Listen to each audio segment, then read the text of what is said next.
জনপ্রিয় সঙ্গীতশিল্পী ও অভিনেতা তাহসান খান ২০২৫ সালের শুরুতেই মেকআপ আর্টিস্ট রোজা আহমেদকে বিয়ে করে ভক্তদের চমকে দেন।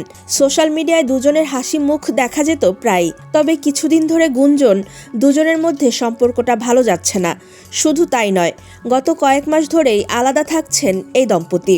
বিষয়টি নিয়ে সোশ্যাল মিডিয়ার খবরের চাউরের মাঝেই তাহসান খান নিজেই নিশ্চিত করেছেন এই দম্পতি এখন আর একসঙ্গে থাকছেন না।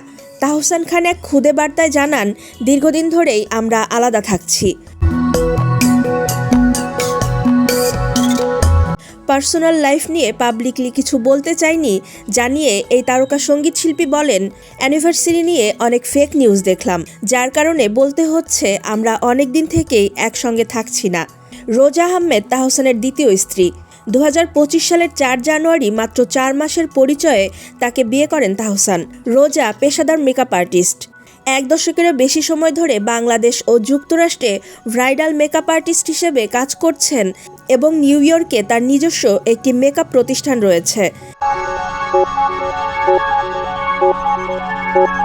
এর আগে ২০০৬ সালের ৩ আগস্ট অভিনেত্রী রাফিয়াত রশিদ মিথিলার সঙ্গে বিবাহ বন্ধনে আবদ্ধ হন তাহসান খান। দীর্ঘ ১১ বছরের সেই সংসারের ইতি ঘটে ২০১৭ সালে।